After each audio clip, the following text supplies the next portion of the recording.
CM Jaganmohan Reddy తనకు అప్పగించిన బాధ్యతలను పాటిస్తే పార్టీ అభివృద్ధితో పాటు వచ్చే ఎన్నికల్లో మళ్లీ సీఎం జగన్ గెలిచేందుకు పనిచేస్తారని Uttarandhra YCP in charge Y V Subba Reddy అన్నారు. మంగళవారం విశాఖ విమానాశ్రయంలో ఆయన మీడియాతో మాట్లాడుతూ ఇప్పటికే 175 నియోజకవర్గాలకు సంబంధించిన తుది జాబితా సిద్ధమైందని, దానిని త్వరలోనే సీఎం జగన్ ఆధ్వర్యంలో ప్రకటిస్తామన్నారు.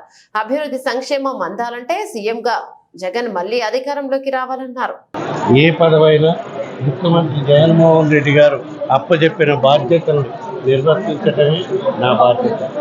మరీ ముఖ్యంగా ఇప్పుడు జరగబోతున్న సార్వత్రిక ఎన్నికల్లో మళ్ళా ఈ రాష్ట్రంలో 175 నియోజకవర్గాల్లో కూడా వైఎస్ఆర్ కాంగ్రెస్ పార్టీ అభ్యర్థుల విజయానికి నా వంతుగా కృషి చేసి మళ్ళా ఈ రాష్ట్రానికి ఏదైతే సంక్షేమ పథకాలు అభివృద్ధి కార్యక్రమాలు గత 5 సంవత్సరాల నుంచి రాష్ట్రంలో అమలవుతున్నాయో వేలాది కోట్లాది మంది లబ్ధిదారులు వాళ్ళ జీవితాల్లో వెలుగులు నింపడం కోసం ముఖ్యమంత్రి జగన్మోహన్ రెడ్డి గారు ఏదైతే కార్యక్రమం చేస్తున్నారో దాన్ని ఇంకా ముందుకు తీసుకొని పోవాలంటే మళ్ళీ ఈ రాష్ట్రానికి ముఖ్యమంత్రిగా జగన్మోహన్ రెడ్డి గారు రావాలి. కాబట్టి వాళ్ళందరి జీవితాల్లో వెలుగులు ఇదే విధంగా ఇప్పుడు ఎట్లా ఉన్నాయో అదేవిధంగా రాబోయే రోజుల్లో ఉండటం కోసం తప్పకుండా ఈ రాష్ట్రానికి జరగబోయే ఎన్నికల్లో ముఖ్యమంత్రిగా జగన్మోహన్ రెడ్డి గారు వస్తారు.